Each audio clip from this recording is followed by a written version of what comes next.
Good morning students.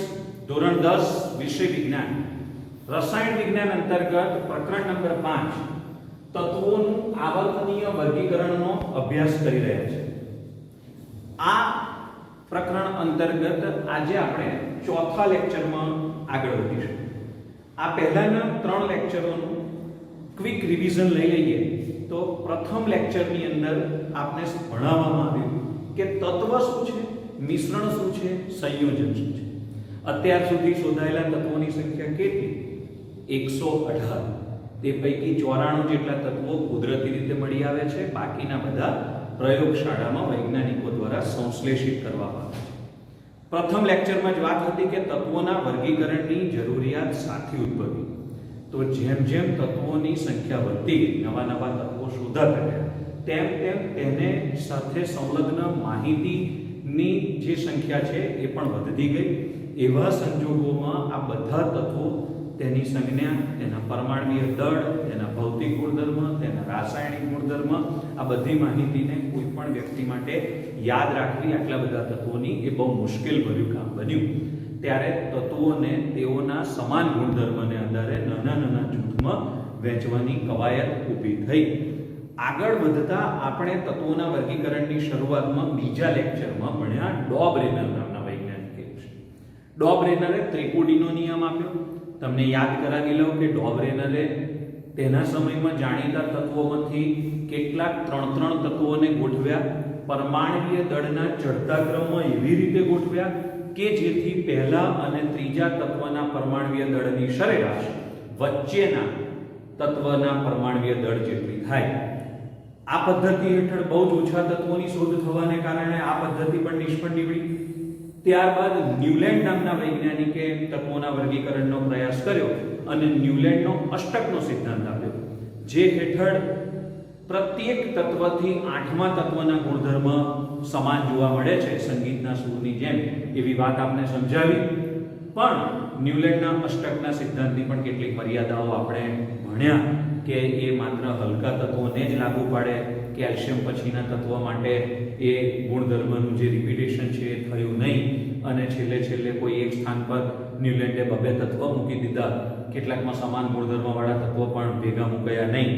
આ બધી બાબતોને ધ્યાનમાં લઈને ડોબરેનરની ત્રિકોડીનો નિયમ અને ન્યુલેન્ડના અષ્ટકના સિદ્ધાંતનો અસ્વીકાર થયો. એટલે તત્વોના વર્ગીકરણનો પ્રશ્ન હજુ ઉપસ્થિત જ રહ્યો. એટલે ડોબરેનરની ત્રિકોડીનો નિયમ અને ન્યુલેન્ડના અષ્ટકના સિદ્ધાંતનો અસ્વીકાર થયા બાદ અનેક વૈજ્ઞાનિકોએ તત્વોના વર્ગીકરણ માટેના પોતાના સંશોધનો ચાલુ જ રાખ્યા. તત્વોના વર્ગીકરણ માટેનું જે રિસર્ચ છે એ સતત ચાલુ રાખવામાં આવ્યું. એના ફળ સ્વરૂપે ખાસ યાદ રાખજો કે તત્વોના ગુણધર્મો અને પરમાણ્વીય દળ, 2 વસ્તુ યાદ રાખવાની છે. તત્વનું પરમાણ્વીય દળ અને એના ગુણધર્મ વચ્ચેનો સંબંધ પ્રસ્થાપિત કરી શકાયો. તો તત્વોના વર્ગીકરણના પ્રયત્નોમાં પહેલો પ્રયત્ન ડોબરેનરનો, બીજો ન્યુલેન્ડનો, અને ત્યારબાદ જે મુખ્ય ફળશ્રુતિ પ્રાપ્ત થઈ તત્વોના વર્ગીકરણનું, જે ખરેખર ખૂબ ઉમદા કાર્ય થયું, જેની આજે પણ નોંધ લેવાય છે, આટલા વર્ષો પછી પણ એ યથાર્થ છે, એવું એક પ્રોપર રિઝલ્ટ આપ્યું. અને તત્વોના વર્ગીકરણનો મુખ્ય શ્રેય રશિયન રસાયણશાસ્ત્રી, ખાસ યાદ રાખજો એનું નામ, દમિત્રી ઇવાનોવિચ મેન્ડેલિવ. આગળ ઉપર આપણે માત્ર મેન્ડેલિવ શબ્દનો પ્રયોગ કરીશું. આખું નામ દમિત્રી ઇવાનોવિચ મેન્ડેલિવને જાય છે. એક માર્કનો અગત્યનો પ્રશ્ન, તત્વોના વર્ગીકરણનો મુખ્ય શ્રેય કોને જાય? તો દમિત્રી ઇવાનોવિચ મેન્ડેલિવ એ રશિયન રસાયણશાસ્ત્રી હતા. આગળ વધીએ. મેન્ડેલિવ જે સમયમાં થઈ ગયા અને જે સમયે મેન્ડેલિવે એમનું આવર્ત કોષ્ટક રજૂ કર્યું, તો એ સમયમાં, મેન્ડેલિવના સમયમાં જાણીતા તત્વોની સંખ્યા કેટલી હતી? તો જવાબ છે મેન્ડેલિવના સમયમાં જાણીતા તત્વોની સંખ્યા હતી 63. અત્યારે 118 જેટલા તત્વો જાણીતા છે, પણ મેન્ડેલિવના સમયમાં 63 તત્વો જાણીતા હતા. મેન્ડેલિવે શું કર્યું? મેન્ડેલિવે મુખ્યત્વે 3 બાબતોને આધાર બનાવી. કઈ 3 બાબતો? એક પરમાણ્વીય દળ, બીજું એના ભૌતિક ગુણધર્મો અને ત્રીજું એના રાસાયણિક ગુણધર્મો. મુખ્ય ત્રણ શબ્દો મેન્ડેલિફે તત્વોના પરમાણ્વીય દળ, મુખ્ય એક શબ્દ યાદ રાખજો પરમાણ્વીય દળ, બીજો શબ્દ યાદ રાખજો ભૌતિક ગુણધર્મો અને ત્રીજો શબ્દ યાદ રાખજો રાસાયણિક ગુણધર્મો વચ્ચેનો સંબંધ પ્રસ્થાપિત કર્યો. ભૌતિક ગુણધર્મ, રાસાયણિક ગુણધર્મ અને પરમાણ્વીય દળ એકબીજા સાથે કેવી રીતે સંકળાયેલા છે એ જુદા જુદા તત્વોના અભ્યાસ દરમિયાન એમણે એમની વચ્ચેનો સંબંધ પ્રસ્થાપિત કર્યો. પરમાણ્વીય દળ વિશે તમે જાણો છો. ભૌતિક ગુણધર્મ એટલે શું? તો એવા બધા જ ગુણધર્મ, દાખલા તરીકે આપણે ધાતુની વાત કરતા હોઈએ તો ધાતુઓ ઘન સ્વરૂપે હોય, તે કઠણ હોય, તે સખત હોય, તેને ટીપીને પતરા ખેંચીને તાર બનાવી શકાય, આવી બધી જે વાત કરીએ એ ભૌતિક ગુણધર્મ થયા. અને જે ધાતુ છે એની એસિડ સાથેની પ્રક્રિયાથી હાઇડ્રોજન વાયુ ઉત્પન્ન થાય એવી વાત કરીએ તો એનો રાસાયણિક ગુણધર્મ થયો કહેવાય. તો આમ દરેક તત્વોના પરમાણ્વીય દળ, ભૌતિક ગુણધર્મો અને રાસાયણિક ગુણધર્મો વચ્ચેનો સંબંધ મેન્ડેલિફે તપાસ્યો. મેન્ડેલિફે ખાસ કરીને બે તત્વો, આ નેક્સ્ટ પોઈન્ટ ની અંદર આ અંડરલાઈન છે, દરેક મુદ્દામાં હું જે શબ્દ નીચે અંડરલાઈન કરું છું તે શબ્દ એ મુદ્દાના કીવર્ડ છે, એ ક્યારેય એ મુદ્દામાંથી ગાયબ ન થવા જોઈએ, નહીંતર એ મુદ્દાનું વેટેજ રહેશે નહીં. મેન્ડેલિફે ઓક્સિજન અને હાઇડ્રોજન પર વધારે ધ્યાન કેન્દ્રિત કર્યું, કારણ કે ઓક્સિજન અને હાઇડ્રોજન એ ઘણા સક્રિય તત્વ છે અને એ બીજા તત્વો સાથે ઝડપથી સંયોજાય છે. આમ ઓક્સિજન અને હાઇડ્રોજનમાંથી બનતા અન્ય તત્વો સાથે સંયોજઈને બનતા સંયોજનોની સંખ્યા પૃથ્વી પર વિશાળ સંખ્યામાં છે. એટલે ઓક્સિજન અને હાઇડ્રોજનમાંથી બનતા સંયોજનો પર ધ્યાન કેન્દ્રિત કર્યું. મેન્ડેલિફે જોયું કે અન્ય તત્વો ઓક્સિજન સાથે અને હાઇડ્રોજન સાથે કેવી રાસાયણિક પ્રક્રિયા કરે છે. એ રાસાયણિક પ્રક્રિયા અનુસંધાને ઓક્સિજન અને હાઇડ્રોજન સાથે સંયોજાઈને એ કેવા સંયોજનોનું નિર્માણ કરે છે એના ગુણધર્મ તપાસ્યા. મેન્ડેલિફે ઓક્સિજન સાથે સંયોજાઈને જે સંયોજન બને એ સંયોજનોને આપણે ઓક્સાઇડ કહીએ છીએ. દાખલા તરીકે કાર્બન ઓક્સિજન સાથે સંયોજાય તો કાર્બન ડાયોક્સાઇડ બને, ડાયોક્સાઇડ, ડાય એટલે બે અને ઓક્સાઇડ એટલે O2.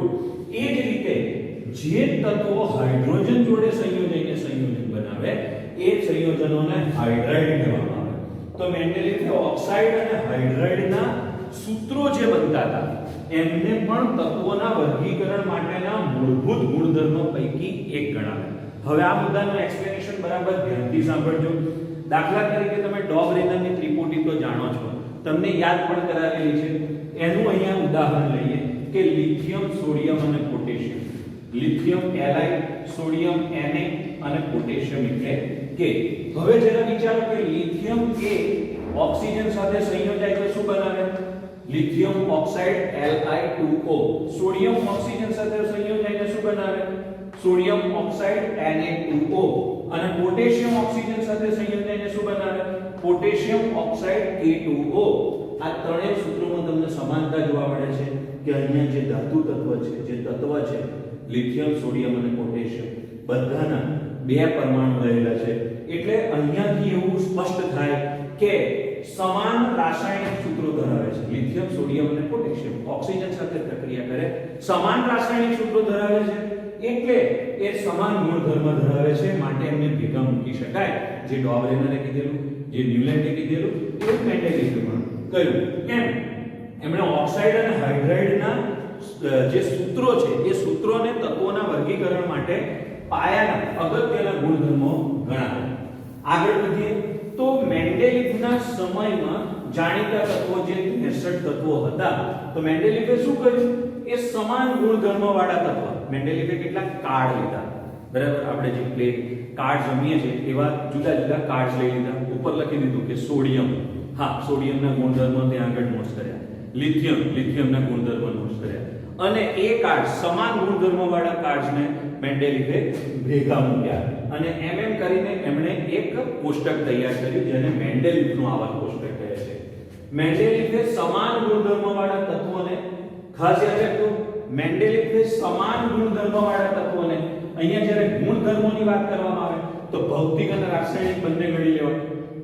મેન્ડેલિફે સમાન ગુણધર્મવાળા તત્વોને કન્ડિશન જોજો હા, પહેલી સમાન ગુણધર્મો હોવો જોઈએ અને બીજી પરમાણ્વીય દળના ચડતા ક્રમો, ડોબરીનર હોય, ન્યુલેન્ડ હોય કે મેન્ડેલિફ હોય, ત્રણેયના આવર્ત કોષ્ટકમાં જો એક સમાનતા જોઈતી હોય તો એવું કહી શકાય કે પરમાણ્વીય દળના ચડતા ક્રમમાં તત્વોને ગોઠવવામાં આવ્યા. એટલે કે નાનો પરમાણ્વીય દળ ધરાવતું તત્વ ઓછો પરમાણ્વીય દળ ધરાવતું તત્વ એ નીચે અને જેમ જેમ ઉપર જઈએ આગળ વધે એમ પરમાણ્વીય દળ વધતું જાય. તો મેન્ડેલિફે સમાન ગુણધર્મવાળા તત્વોને પરમાણ્વીય દળના ચડતા ક્રમમાં ગોઠવ્યા અને તેઓના સમયમાં જાણીતા મોટા ભાગના તત્વોને આવર્ત કોષ્ટકમાં સ્થાન પ્રાપ્ત થયું. લગભગ 63 તત્વો એ મેન્ડેલિફે બનાવેલા આવર્ત કોષ્ટકમાં સમાવિષ્ટ થઈ શક્યા. એક ખૂબ મોટી ઉપલબ્ધિ હતી મેન્ડેલિફના આવર્ત કોષ્ટકમાં.